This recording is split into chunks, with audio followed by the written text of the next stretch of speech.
which is entitled "Nothing is Safe," which counts with the presence of Ms.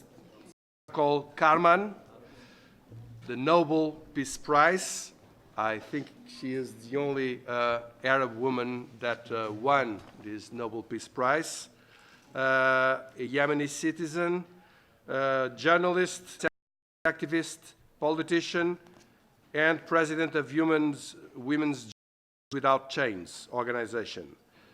She was awarded the Nobel Prize in 2011 in recognition of her work in the nonviolent freedom of expression, rights, safety of women, and for women's rights to full participation in peace-building work in Yemen. And it is Yemen was on the path towards building a federal government.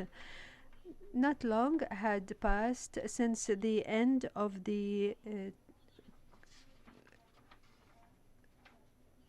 conference that laid the basis for a new Yemen, which was to guarantee a new, secure, democratic, transitional period. However, the Houthi militia and Saleh forces on the 21st of September 2014 toppled these efforts, and all that was rejected by all the segments of society, by the media, by the intelligentsia of Yemen. The aggression by Houthis and Saleh was categorically rejected by the whole world. The Security Council took 3 resolutions: Resolution 22/1, Resolution 22/4, and Resolution 22/16. All these resolutions confirmed supporting the legal government and the unity and territorial integrity of Yemen. However, the Houthis and Saleh continued to progress and take control of the governorates, and rejecting the legal resolutions of the international community, they undermined all the binding agreements that were reached in the national conference, which led to the appearance of a new rebellion headed by President Abdel Rabbo Hadi.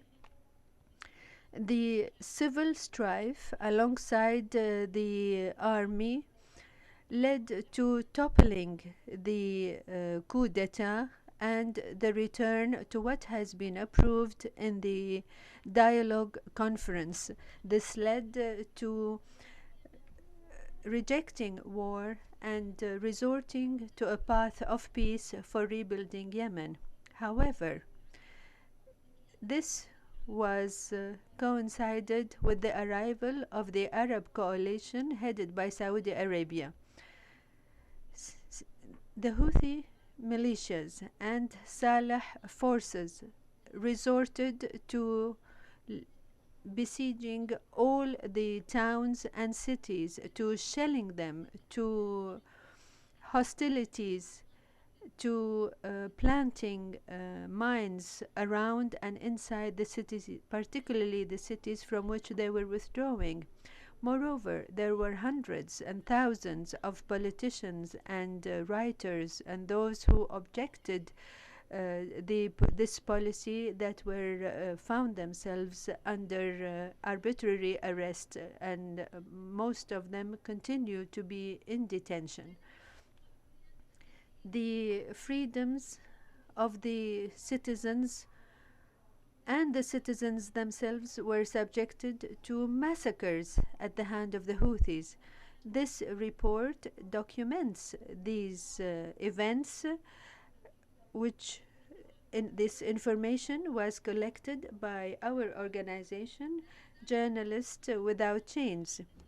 Moreover, the resolutions of the Arab coalition continues to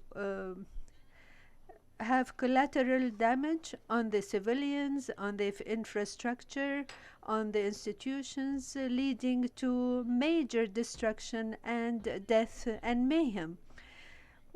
We have carried a study with statistics, and we have been able to refer to cases that were the experts were not able to visit them because of the presence of armed groups and Saleh forces, and because of the sure danger and harm that will befall anyone that will visit these areas. The team of the organization was unable to document major events because of the control of Houthi and Saleh forces. Ladies and gentlemen, there is no secure place in Yemen. The minute we put out the fire in one corner, several other fires spring up in other corners. Destruction is befalling private and public property and the sacred life of the citizens. I shall now give the floor to our executive director, and then we shall propose and expose our report to you. Thank you.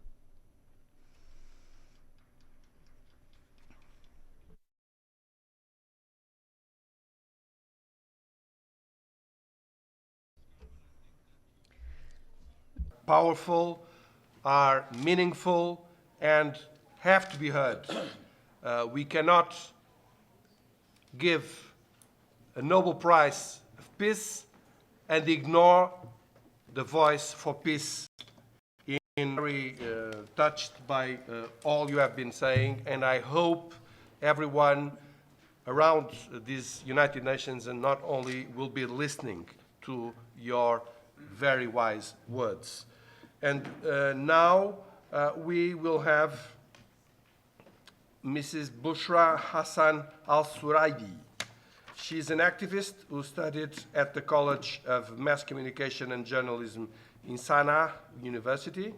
She serves as the executive manager of the Women Journalists Without Chain since 2012. Please, the floor is yours.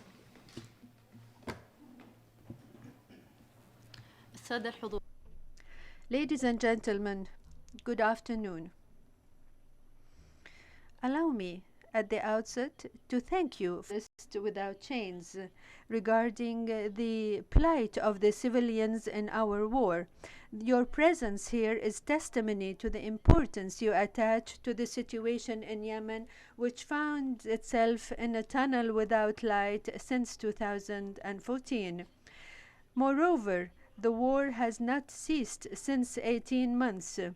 All the institutions have crumbled, the freedoms have been trampled upon, and the political track, which was supposed to lead to a referendum on a new constitution and presidential parliamentary elections, has been stopped.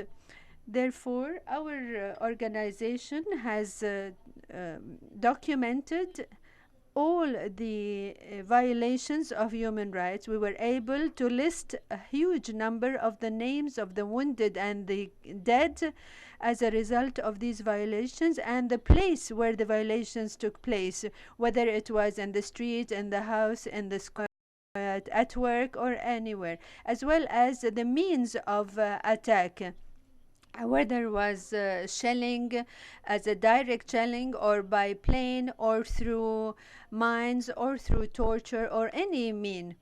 The report shows that the majority of these violations, the report is not comprehensive of all the violations that took place, but only the cases that our team was able to reach because of the difficulty of reaching certain directorates, as they were under the control of the Houthis and armed forces, or because of the intensity of hostilities that prevented us from reaching these areas. In this contest, I should like to say that we were unable to document the cases of return bullets because this did not allow us to work freely. We were unable to visit hospitals, for example. On the other hand, the report contains a section on journalistic freedoms from January 2015 to June 2016. The result shows that there is a targeting, extinguishing of all the efforts of journalists and their presence. In the future, there will be no journalist in Yemen. This, of course, is a dark reality. We can say that the journalist infrastructure has completely been destroyed. There is no free journalism in Yemen or in the areas under the control of these militias. The journalistic effort normally faces great challenges in war. However, the head of the Houthis in September last considered journalists that they are more dangerous to the country than the armed forces. This led to a great setback to the right of the journalist and increased the intensity of the oppression of the rights of journalists. This report talks about the violations that were dealt to the civilians with various kinds of weapons, as well as the journalists and those who were abducted and forcibly disappeared. In the next March, we will be publishing our next report. We hope by then that Yemen would be enjoying peace in all parts of the country. In conclusion, this war led to deep pain and misery all over our country.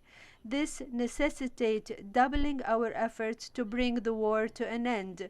These violations will not come to an end unless the war is ended and comes to an end, unless the institutions of the state are back, recovered, and acting normally, and with the control of all the armed forces who practice terrorism under various nominations. In conclusion, I join my prayers to you, hoping that Yemen will soon live in peace. Thank you.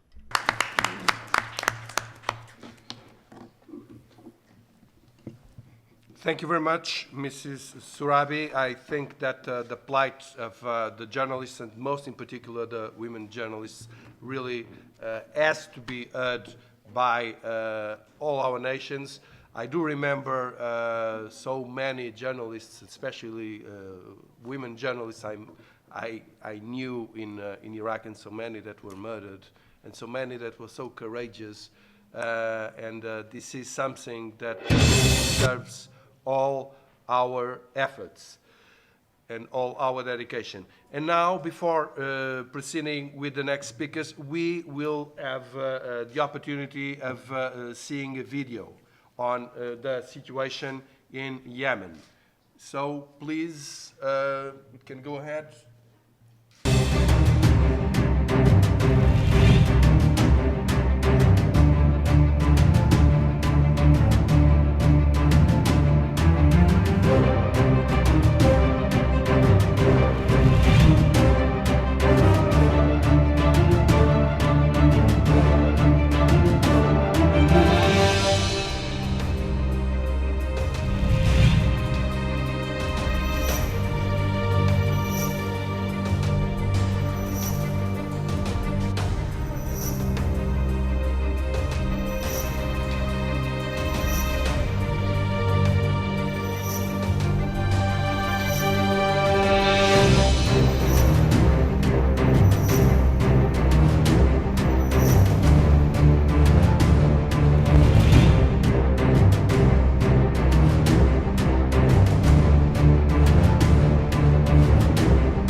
some technical issue.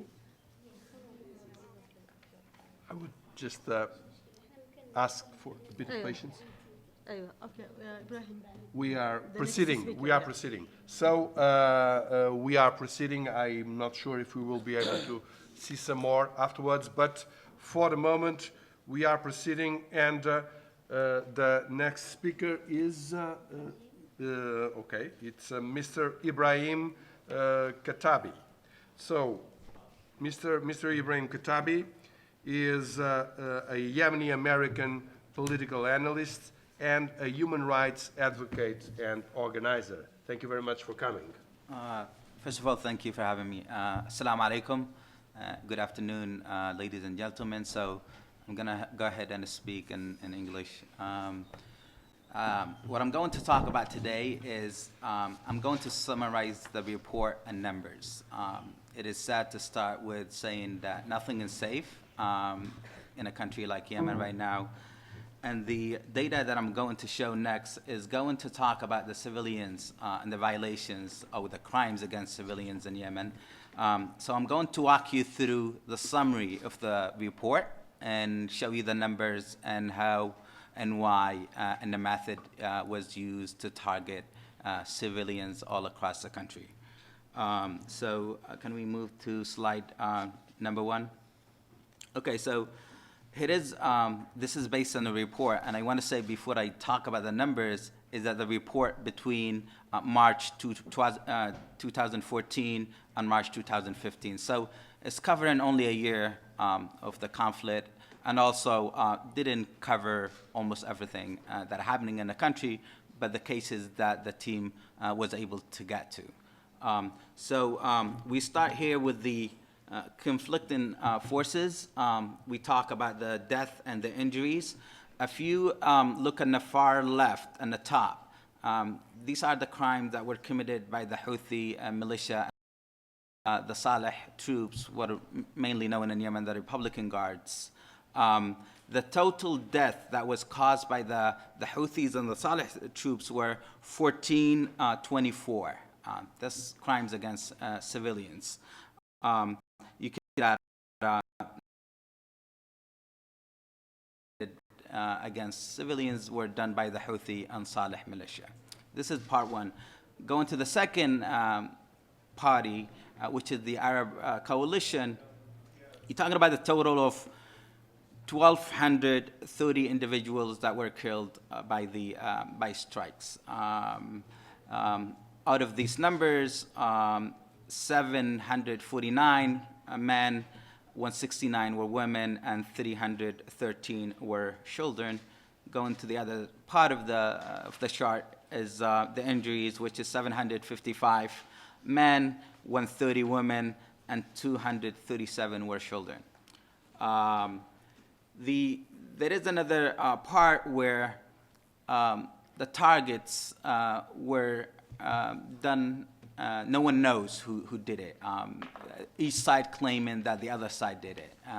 And because the team couldn't go to certain parts of the country, they were able to document these numbers, but also they show in here, we're talking about the Houthi militia and Saleh troops, along with the Arab coalition. The death numbers in that category is men 92, women 31, and the children 43. The injuries 455 men and 41 women. The other category, which is the unknown, you find death in the streets or different places. You don't know by whom they were killed. The numbers are there. You can see them on the screen. Men 44, women 10, children 11, and the injuries are men 169, women 32, and the children were 54. The totals are actually at the bottom of the chart. The total of men were killed in total 1,858, women 411, and then children 697. And if you go to the other category where the injuries, that's a lot of people that were that were injured, and many of them up to this point couldn't get medical care or medical attention. Out of the total number, 5,160 men, 794 women, and then 2,145 children. And this is sad to say that all these numbers, and we don't, up to now, we don't have any accountability. Can we move to the next slide? The next slide here shows you the crimes committed by each parties. I mean, you can see the blue colors, and you can see right underneath them, the Houthi and Saleh militia, of course, committed the most crimes against Yemenis. The number is way over 900. The Arab coalition, it's there, so crimes are being committed by both sides. And then you can go down the line, but actually both parties are really committing crimes against Yemenis. Can we move to the third? The third is the injuries that caused by them, and you can see the percentage. Houthi and Saleh militias, the number is way up there. It's 72% of the total casualties were done by the Houthi and Saleh forces. The Arab coalition, 15%, and I guess because the strikes sometimes target one place, and then most people are killed. So the injuries all across the country, mainly by the Houthi militias. And then the small percentage are in between there. The 9% is where we don't know. We know people being targeted, but there is no confirmation about who did it or who to hold accountable. It is important to say that when the team, when they were recording or conducting the research on the, the numbers that were done by the Arab coalitions, they weren't able to go to places that are controlled by the Houthi and Saleh militias for the reason that, their safety and they could be kidnapped. And so they were able to get information from different groups and from family members, and by also taking into account what both sides were saying about such, when the target was, when the individual or the group were killed or injured. Can we move to the other slide? So this slide is very, to me, is very concerning and a big time, given that the numbers of locations that were targeted are mainly residential houses. So we're not talking about the battlefields. We're not talking about military bases. We're not talking about military targets.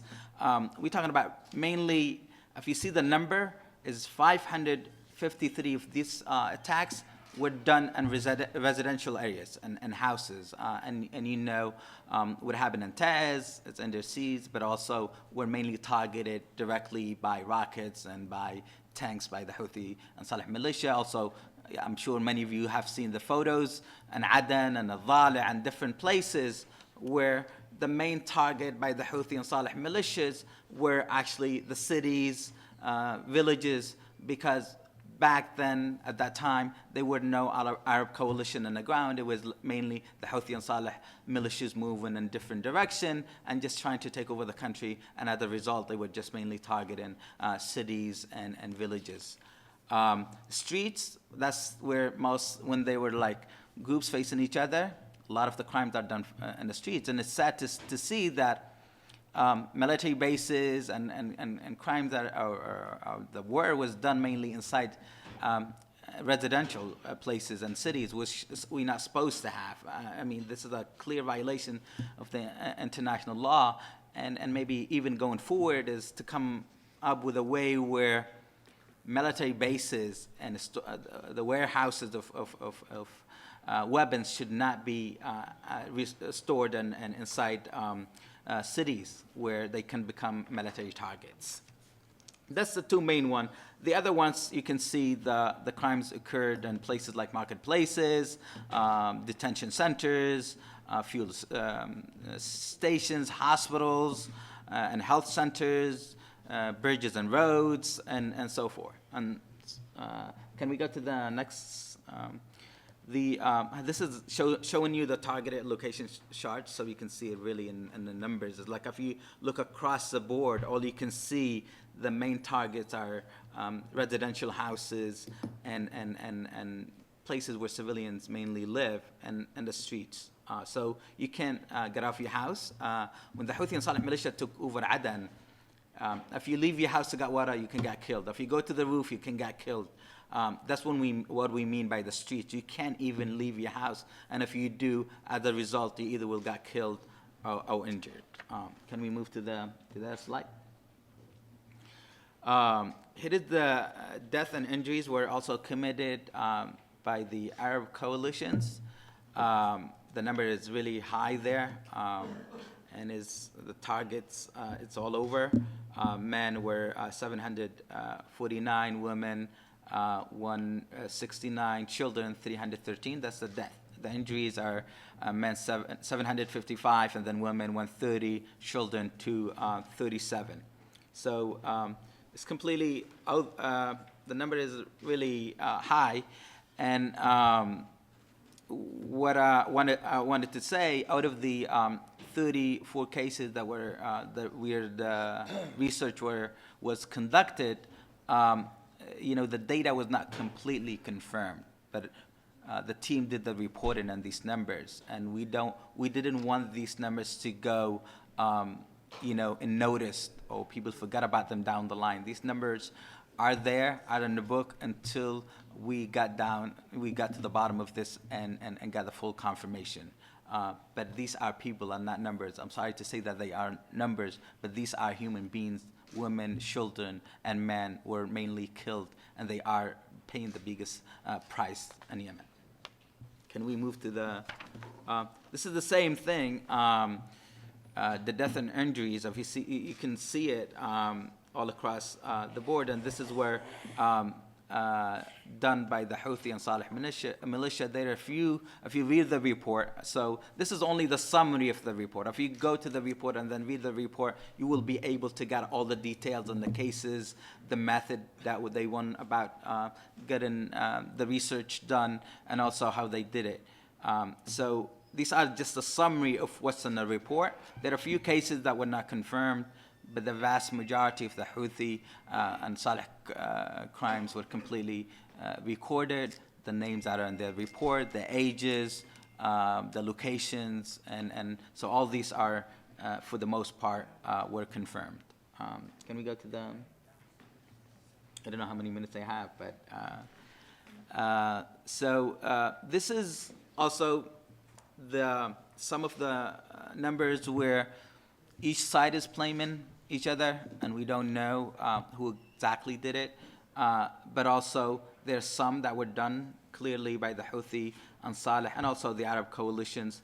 These are human beings. These are individuals. If you see the numbers, we're talking about the 500 number. People are being killed in the middle of nowhere, and no one knows who killed them. And again, the bottom line, all this, there is no accountability. Yemeni civilians are the major target in this, and they're the one that paying the heaviest price. If you see on both sides, of course, all of you know that most of them live in fantasy hotels, and the one on Sana'a, like the Houthi and Saleh, militias are hiding. None of their sons were killed. None of their main leaders were killed. So mainly in this war, the civilians are paying the highest price. Here is how the people were either killed or injured, and the percentage are theirs, mainly by heavy armed weapons, live ammunitions, where people are just targeting each other, facing each other. Again, getting off your building or your house and got killed. These are the two major things. It's heavy weapons, rockets, just you sleeping or getting up to eat breakfast, and all of a sudden you got hit by a rocket or by a strike. So the main three ones to pay close attention to is like the heavy weapons that were done mainly by the Houthis and Saleh, but also the airstrikes and the live ammunitions, which we're talking about face-to-face fightings, or you got off the street and you got killed. fallen back. The bullets that are usually when you fire on top of a city, they come back, they kill people, and that's another big issue. I wanted to note here that you can see the line mines is still a very small percentage because we haven't been able, or the team haven't been able to go to a lot of different places to record these violations.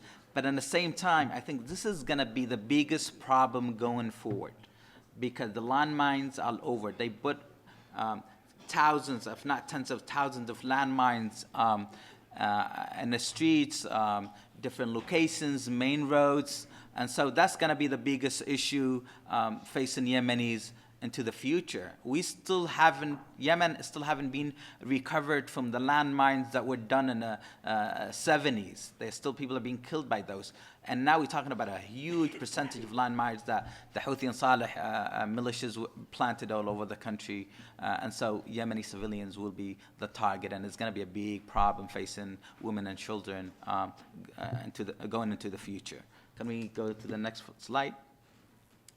That's the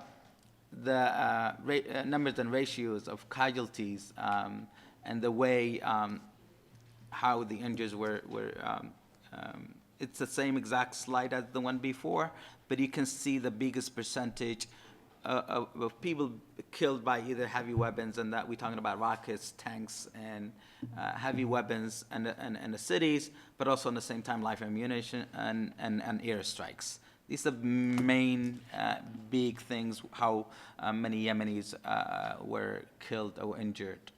Can we move into, so this is again, it's the way, if you look at the biggest percentage, it's the same thing. No matter what crimes you look at, it's still the big percentage is that weapons used against civilians and civilian areas and streets, and it was mainly done by the Houthi and Saleh forces in the streets and going into cities like Taiz, Aden, Dhala, and all across the country.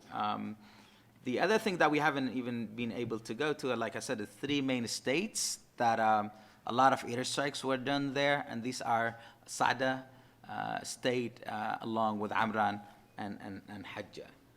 Can I move to the next slide? Is done. I think there was others. Okay, so I can summarize it anyway. I think there's also snipers were killing people. There were assassinations, direct assassinations. People were kidnapped from the streets. There were all these violations where many of them you can basically can see in the report. I encourage everyone to take the chance to read the report, but these are the numbers that I tried to summarize based on the cases that I were able to get out of the report and make it short and simple. It is sad to say again that nothing is safe. It's sad to come up with a report like that. The Yemenis civilians are paying the biggest price here, and they're not involved in even in the conflicts. Many of them just inside cities being a target by one group or the other. Thank you.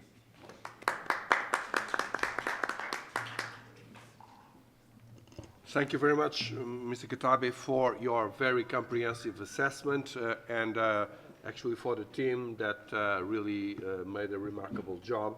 I am sure it has been very difficult to do a work like that, but it is a very valuable work, and I think you deserve all the congratulations. We are now trying to go ahead with the film again. Let's see if we are able to.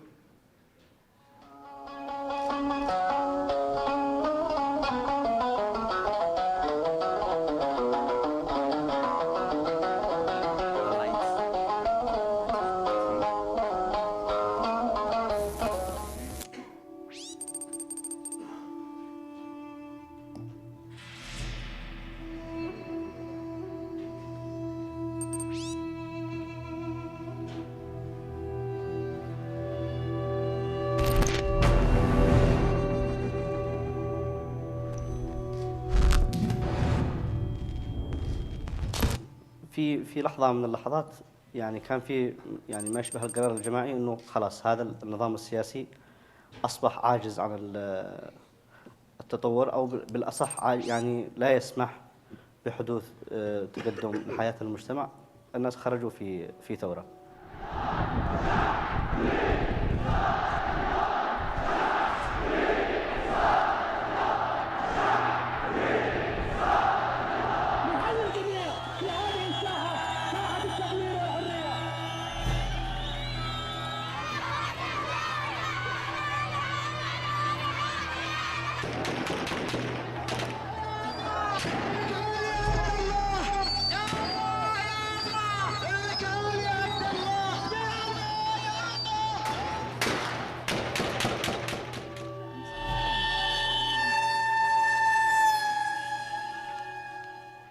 الذي ظهر أنه الفساد والفشل يعني هذا المأساة التي كانوا الناس عايشين فيها ما كانت إلا مظهر بسيط لجبل الجليد الذي ظهر بعد الثورة. يعني هذا النظام الذي كان يحكم بمؤسسات تبدو أنها فاسدة، في الواقع هي كانت مؤسسات مزورة. وبالتالي عندما قرر النظام نفسه أنه يتحول من نظام إلى عصابة ومن حزب إلى ميليشيا، كانت المسألة بالنسبة له مسألة قليل من الوقت.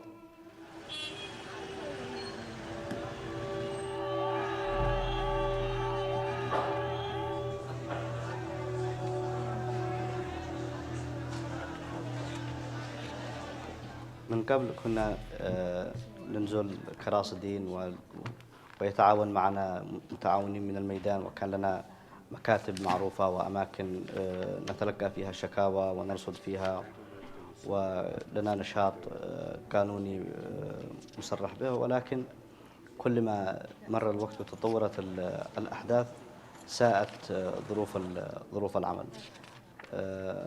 أصبحنا الآن يعني كثير من المنظمات التي كانت مراكزها الرئيسية في صنعاء أغلقت، أرصدتها في البنوك أوقفت، وبالتالي توقفت الأنشطة التي كانت تعمل عليها، وأصبح عمليات الرصد يقوم بها ناشطون متطوعون أو وسائل الإعلام الخاصة التي تغطي يوميات الحرب.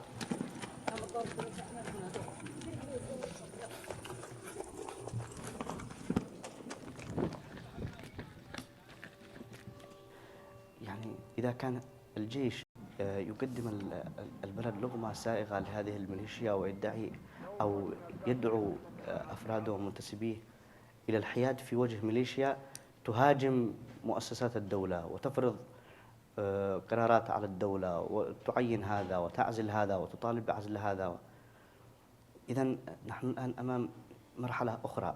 لكن أنا متحالف مع أنصار الله بدون أن نتحالف.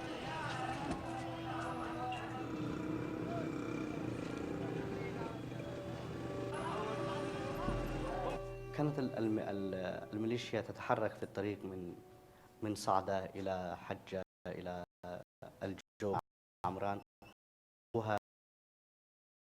أمريكا الموت لإسرائيل، اللعنة على اليهود، النصر للإسلام. عندما يضع ألغام في بيوت الناس كانت تنفجر بهم عندما يعودون إلى بيوتهم بعد انتهاء الحرب وانتهاء المواجهات. ورأينا صور يعني تثير الحزن ويعني تنذر.